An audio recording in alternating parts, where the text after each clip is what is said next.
অনেক দিন পর আজকে কাউনের ভাত দেখে 40 বছর আগের অভাবের কথা মনে পড়ে গেল।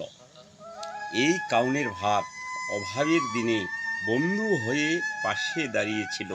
তখনকার দিনে এই কাউনের ভাত না থাকলে অনেক মানুষ না খেয়ে মরত। বিপদের বন্ধু এই কাউনের ভাত পেয়ে আজকে মনে খুব খুব আনন্দ হচ্ছে।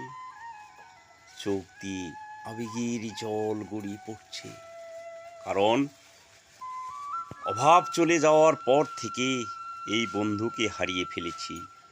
খুব আনন্দের সহিত আজকে খেয়েছি, খুব ভালো লেগেছে।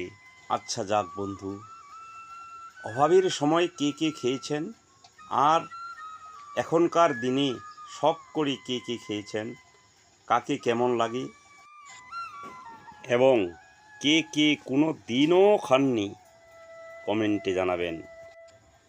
আর কাউন ভালোবাসলে লাইক দিবেন, আর বেশি বেশি ভালো লাগলে শেয়ার করে সকলকে দেখার সুযোগ করে দিবেন। নমস্কার।